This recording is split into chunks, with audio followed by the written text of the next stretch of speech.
કાશ્મીરના રિયાસીમાં થયેલા આતંકવાદી હુમલા બાબતે આંતરરાષ્ટ્રીય વિશ્વ હિન્દુ પરિષદ તથા રાષ્ટ્રીય બજરંગ દળ દ્વારા ઘટના પીડિતોને આર્થિક સહાય આપવા અંગે પાઠવવામાં આવ્યું આવેદનપત્ર।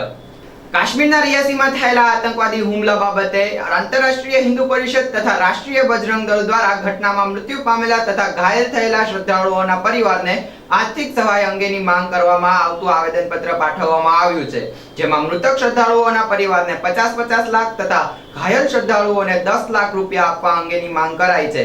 આ ઉપરાંત હુમલાખોરોને પકડી પાડી ફાંસીની સજા આપવી, જેનાથી આગળ જતા કોઈ શ્રદ્ધાળુઓને સજા ભોગવવી ન પડે તેવી આંતરરાષ્ટ્રીય હિન્દુ પરિષદ અને રાષ્ટ્રીય બજરંગ દળ દ્વારા કલેક્ટરને આવેદન પાઠવવામાં આવ્યું છે।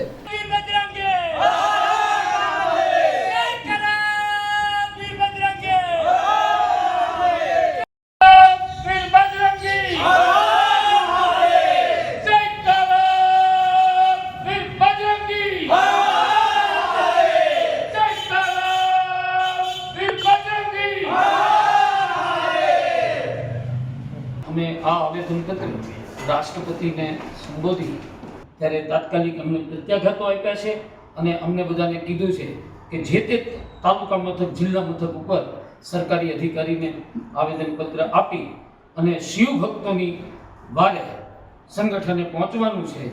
એટલે આંતરરાષ્ટ્રીય હિન્દુ પરિષદ અને રાષ્ટ્રીય બજરંગ દળ બંનેની ફરજ પ્રમાણે અને જવાબદારી પ્રમાણે આપને આવેદનપત્ર સુપરત કરે છે અને એવી લાગણી છે કે અમારી લાગણી છે એ આપ જ્યાં અમે પહોંચાડવા માગીએ છીએ ત્યાં પહોંચાડશો। અતુલ પંડ્યા, મહામંત્રી આંતરરાષ્ટ્રીય હિન્દુ પરિષદ। અત્યારે કાશ્મીરની અંદર જે શિવ ભક્તોની ઉપર જે ઘટના બની છે, આ ઘટનાની સૌથી પ્રથમ જે કોઈએ પ્રતિક્રિયા આપી હોય એ ડૉક્ટર પ્રવીણભાઈ તોગડિયા, જે આંતરરાષ્ટ્રીય હિન્દુ પરિષદના સંસ્થાપક અધ્યક્ષ છે।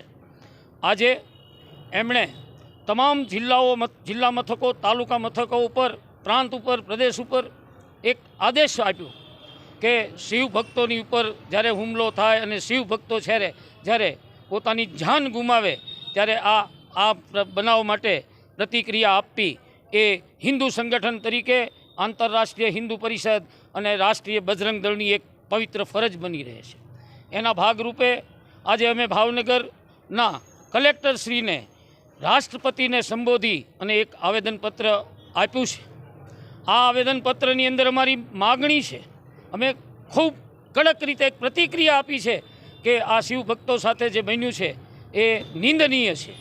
સાથે અમે એ પણ વાત કીધી છે કે લોકોના પ્રતિનિધિ તરીકે જે ચૂંટાય એની સુરક્ષા માટે થઈ અને સરકાર છે એ ખૂબ આકરા પગલાઓ લેતી હોય, ખૂબ વિચારતી હોય, સુદૃઢ કરતી હોય, ત્યારે કોઈ ધાર્મિક સ્થાનો ઉપર જતા કોઈ ભક્તો છે એમની માટેની સુરક્ષામાં કાંઈક કસૂર થાય એ બહુ અજુગતી વાત છે।